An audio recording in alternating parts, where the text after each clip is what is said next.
Comment where you're watching from today, as we share the story of how an ordinary Sunday afternoon at one of Beverly Hills' most exclusive country clubs became a lesson in humility, dignity, and the true meaning of class. The Westbrook Country Club gleamed in the California sunshine, its perfectly manicured lawns and pristine tennis courts a testament to generations of carefully maintained exclusivity. Here, memberships were passed down through old money families like precious heirlooms, and new applications were scrutinized with the intensity of criminal investigations. On this particular afternoon, the club's dining room buzzed with its usual well-heeled crowd. Ladies in tennis whites sipped champagne while discussing their latest European vacations, and gentlemen in pressed polo shirts debated stock portfolios between bites of overpriced salads. What none of them knew was that this carefully maintained bubble of privilege was about to be punctured by an unexpected visitor. Jason Statham had arrived at the club not for its amenities or social status, but for a meeting with a film producer who was a long-time member. The action star was dressed casually in a black t-shirt and jeans, his attire chosen for comfort rather than the club's unwritten dress code. He moved through the space with the quiet confidence of someone who had earned his place in the world rather than inherited it. Victor Blackwood, the club's board president, noticed the intruder immediately. His carefully maintained smile twisted into a frown as he watched Statham approach the host's stand. In Blackwood's world, status was everything, and casual attire was an unforgivable sin. "I'm here to meet James Morrison," Statham told the host, his voice carrying its characteristic quiet authority. "He's expecting me." Before the host could respond, Blackwood intervened, moving with the practiced smoothness of someone used to enforcing social boundaries. "I'm afraid there must be some mistake," he said, his tone dripping with false politeness. "This is a private club. Members and their properly attired guests only." Statham remained calm, pulling out his phone. "If you'll just check with Mr. Morrison dash." "That won't be necessary," Blackwood interrupted. "Our dress code is quite clear. No jeans, no t-shirts, and certainly no streetwear."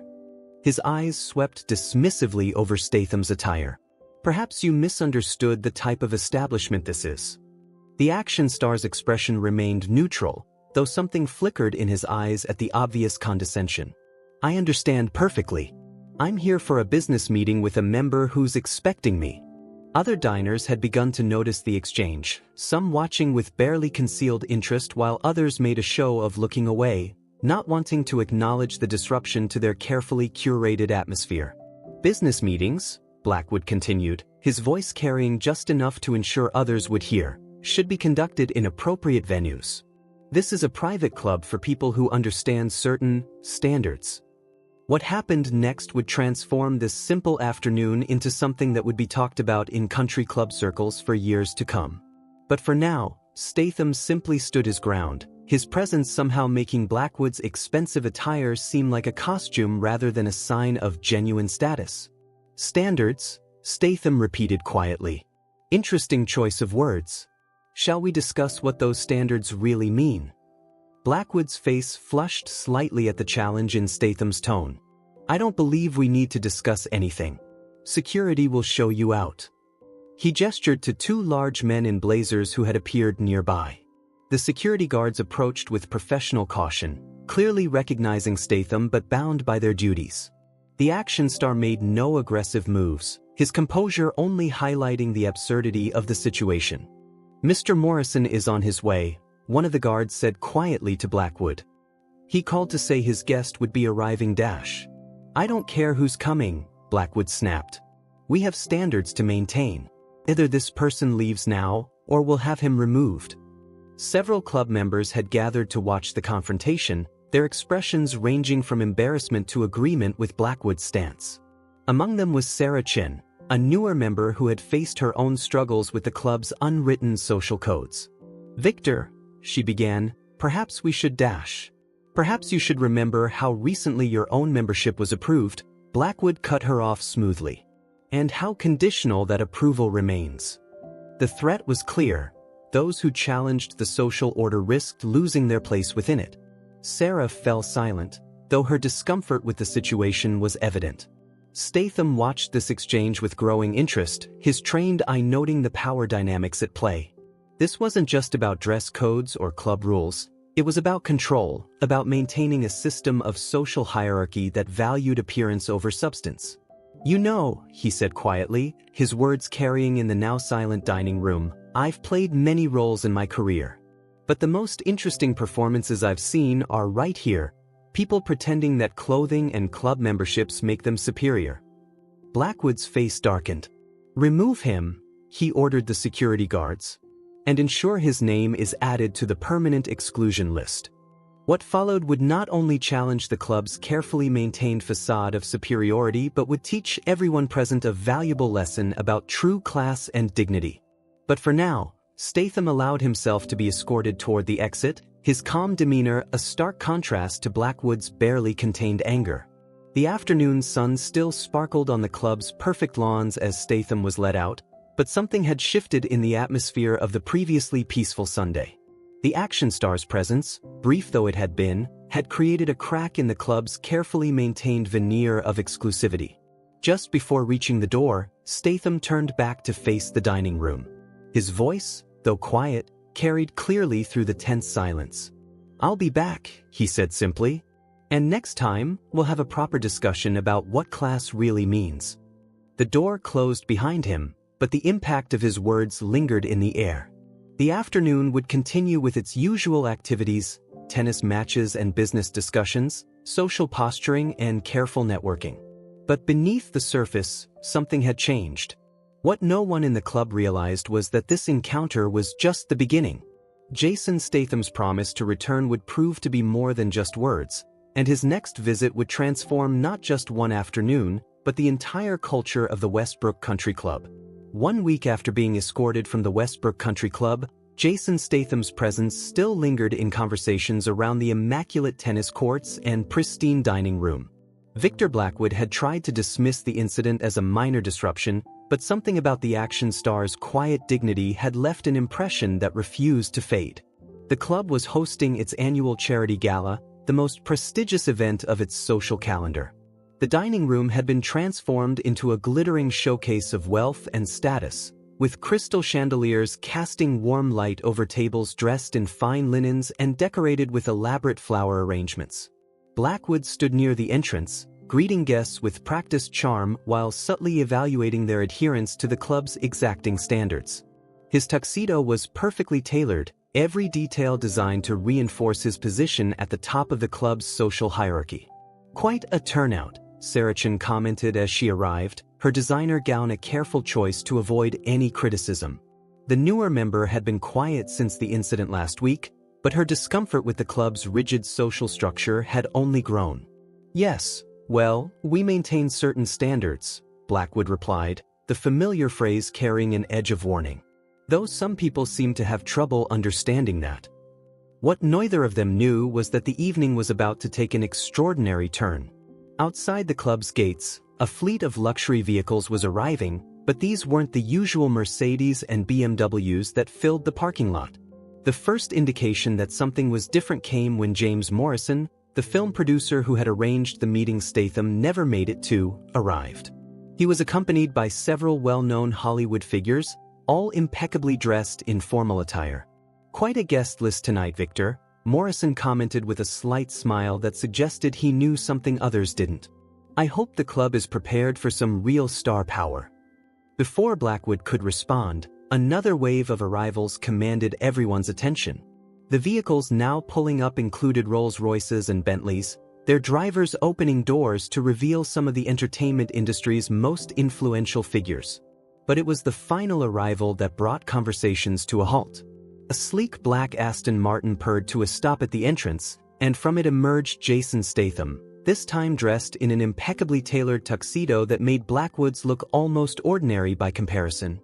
The action star moved with the same quiet confidence he had shown in casual clothes, but now his appearance left no room for complaints about dress codes or standards.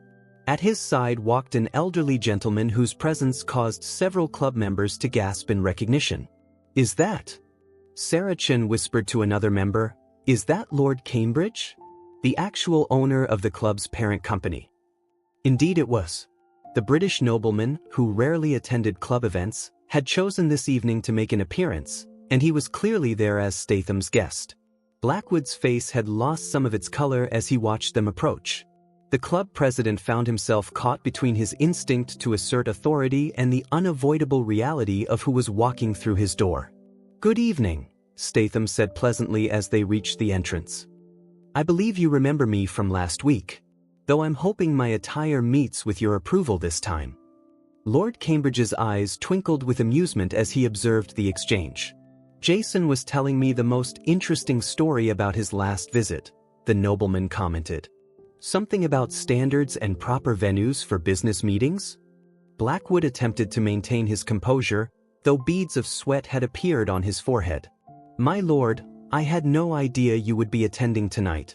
We would have made special arrangements dash." "Oh, no need for special arrangements," Lord Cambridge interrupted smoothly. "Jason assured me the club's regular standards would be more than adequate, though he did mention some concerns about how those standards are being applied." The evening was about to become something very different from the usual charity gala. But first, Statham had something to say to the gathered crowd, who were now watching the exchange with intense interest.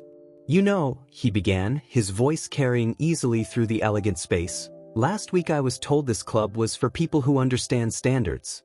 Tonight we're going to explore what those standards really mean."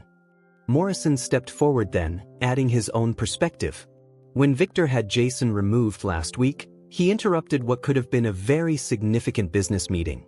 "We were going to discuss filming several scenes for my next project here at the club." The implications of this revelation rippled through the crowd. The publicity and prestige of having a major film shot at Westbrook would have been invaluable. Blackwood's face showed the first signs of understanding just how badly he had mishandled the situation. But Statham wasn't finished. "However," he continued, "tonight isn't about that missed opportunity. It's about something more important, the difference between genuine class and its imitation." Lord Cambridge nodded in agreement. "When Jason told me about his experience here, I was quite concerned.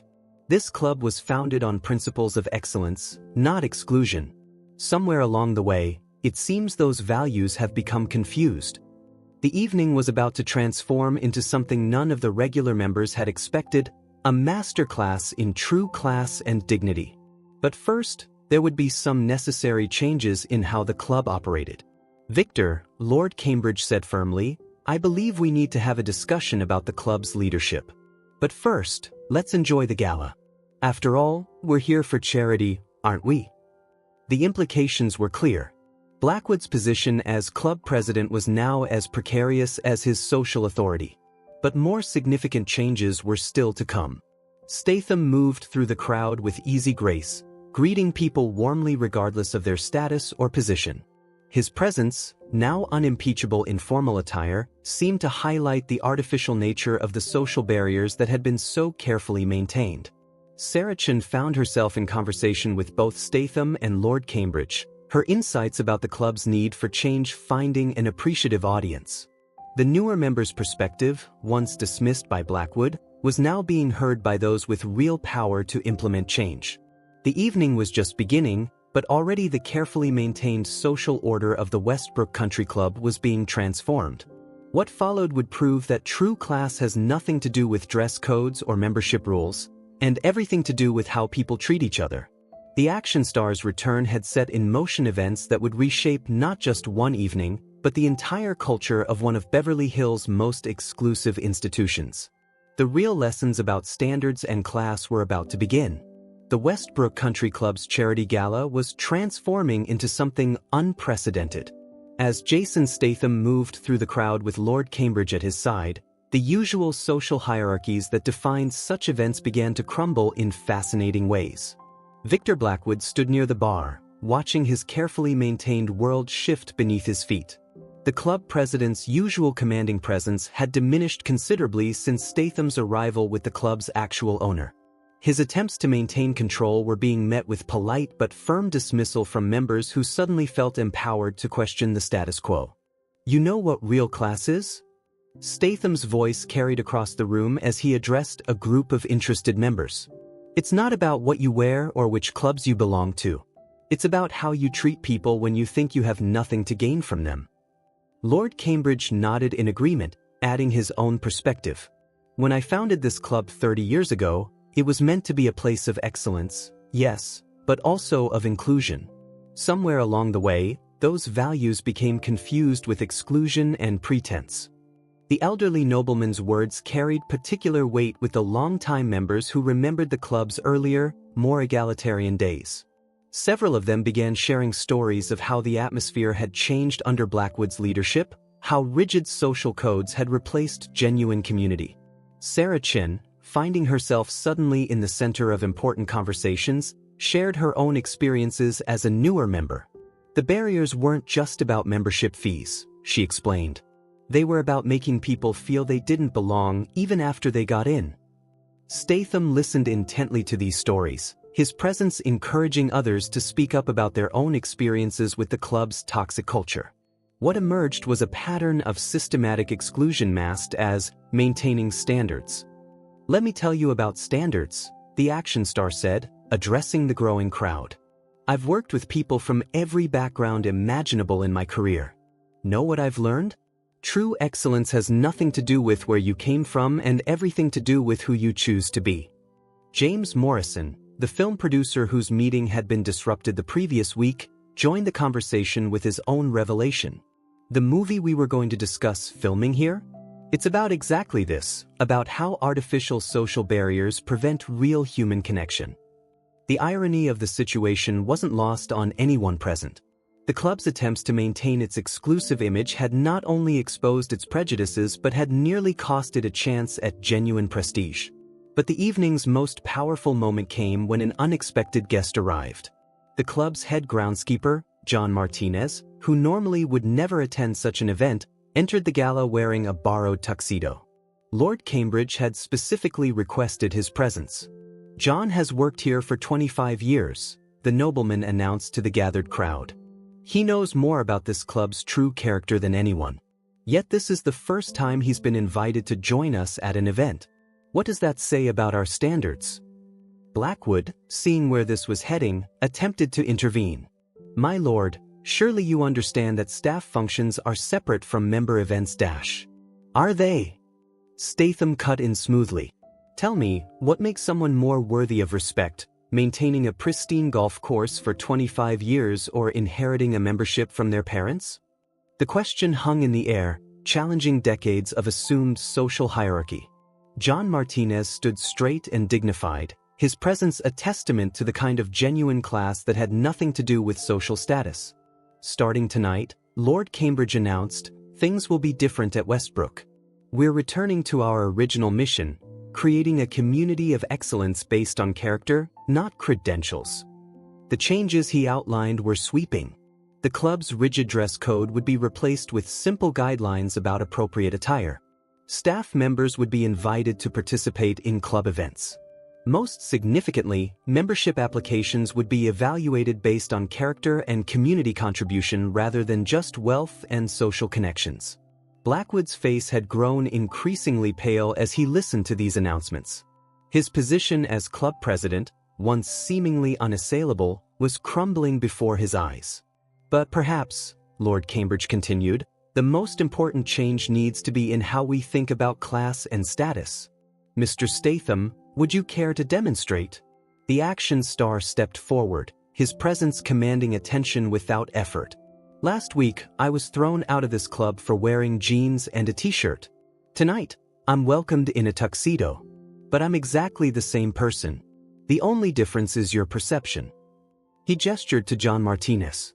"This man has shown more dedication, skill, and genuine class in his years of service than many have shown in generations of membership. Why should he be excluded from any part of this community?" The groundskeeper stood straighter under this acknowledgement, his dignity evident to all. Several longtime members, seeing him properly for perhaps the first time, looked uncomfortable with their previous treatment of the staff. Sarah Chin added her own perspective. "A club should be judged not by who it keeps out, but by how it treats everyone within its community. That's what real standards should mean." The evening continued, but the atmosphere had shifted dramatically. Members who had previously ignored staff members were now engaging in genuine conversations. Social barriers that had seemed impenetrable were dissolving in the face of real human connection. Statham moved through these interactions with quiet satisfaction, watching as his presence catalyzed changes that were long overdue. The action star had played many roles in his career, but perhaps none as important as this one, helping people see past artificial barriers to recognize genuine worth. Lord Cambridge gathered the club's board members for a private meeting, where more specific changes would be discussed. But the message was clear: the era of exclusion masked as excellence was over at Westbrook. The charity gala had become something more significant than its organizers had planned, a moment of transformation for one of Beverly Hills' most exclusive institutions. But the real test would come in the days and weeks ahead, as these changes were implemented and old habits were challenged.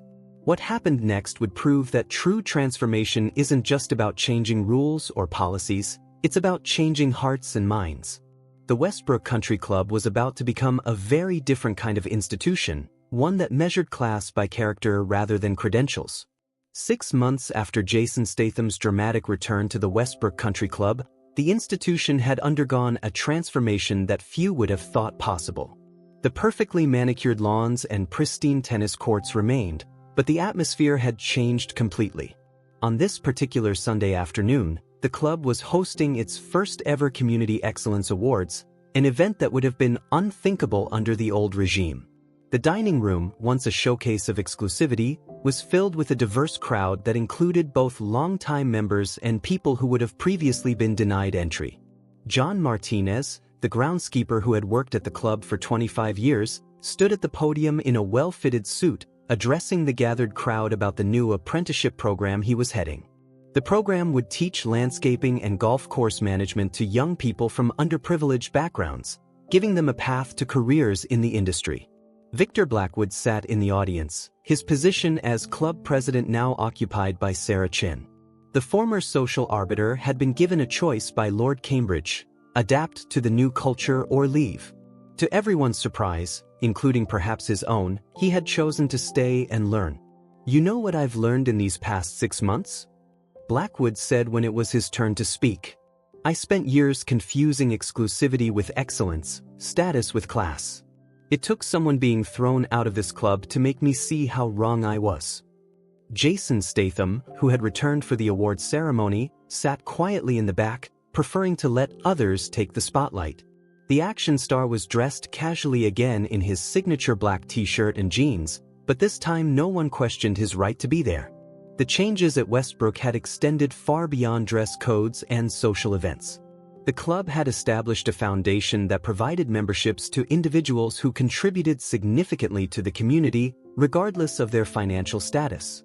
Teachers, first responders, and community leaders now mixed freely with business executives and entertainment industry figures.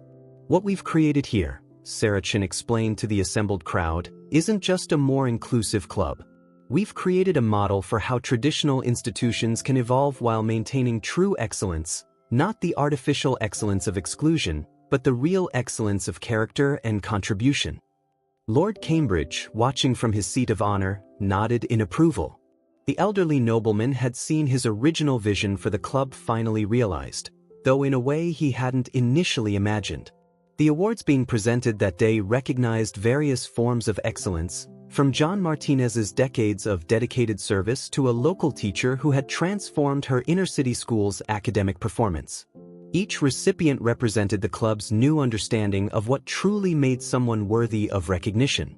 6 months ago, Statham said when finally convinced to say a few words, "I was thrown out of this club for not meeting certain standards." Today, we're celebrating what real standards look like, not what you wear or what you own, but who you are and how you contribute to your community. The film that James Morrison had wanted to discuss that fateful day was now in production, with several scenes being shot at the club. But the story had evolved. Instead of just focusing on social barriers, it now included the possibility of transformation and redemption. Blackwood's own journey had become part of the club's story of change. The former president had slowly learned to value substance over status, genuine connection over social positioning. His transformation served as an example that even the most entrenched attitudes could change. "I used to think I was protecting this club's standards," he admitted to the gathering. "Now I understand that real standards don't need protection, they need expression through action and example." The apprenticeship program had already begun showing results. Young people who would never have passed through the club's gates 6 months ago were now learning valuable skills and, more importantly, experiencing an environment where they were valued for their character and effort rather than their background. Sarah Chen's leadership had brought other changes as well. The club now hosted regular community events, opening its facilities to local schools and organizations.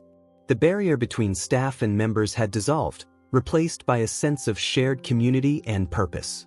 "What we've learned," she explained, "is that true excellence is inclusive, not exclusive. It's about lifting people up, not keeping them out." As the afternoon continued, the impact of the changes became evident in small but significant ways. Staff members chatted comfortably with members, sharing ideas and perspectives. Young apprentices demonstrated their growing skills to interested observers. The rigid social hierarchy that had once defined the club had been replaced by genuine human connection. Lord Cambridge took the podium for the final presentation of the day. "When I founded this club," he began, "I had a vision of creating a place where excellence would be celebrated in all its forms. Somewhere along the way, that vision became distorted by artificial barriers and false assumptions about worth.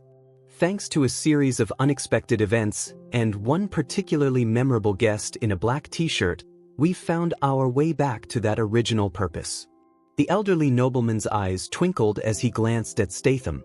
"Sometimes it takes being thrown out of somewhere to help others find their way back to what matters." The action star smiled slightly, acknowledging the reference but maintaining his characteristic modesty. His role in the club's transformation had been crucial, but he understood that the real success lay in how others had embraced the opportunity for change. The awards ceremony concluded with the announcement of a new initiative, the Westbrook Community Leadership Program, which would provide mentorship and networking opportunities to promising individuals from underserved communities. The program would pair them with club members who could offer guidance and support in their chosen fields. "This," Sarah Chen explained, "is how we maintain true excellence, by nurturing it wherever we find it, regardless of its package or pedigree." As the event drew to a close, Victor Blackwood approached Statham with an unexpected request. "Would you be willing," he asked, showing genuine humility, "to tell your side of the story at our next new member orientation? I think it's important for people to understand how this transformation began."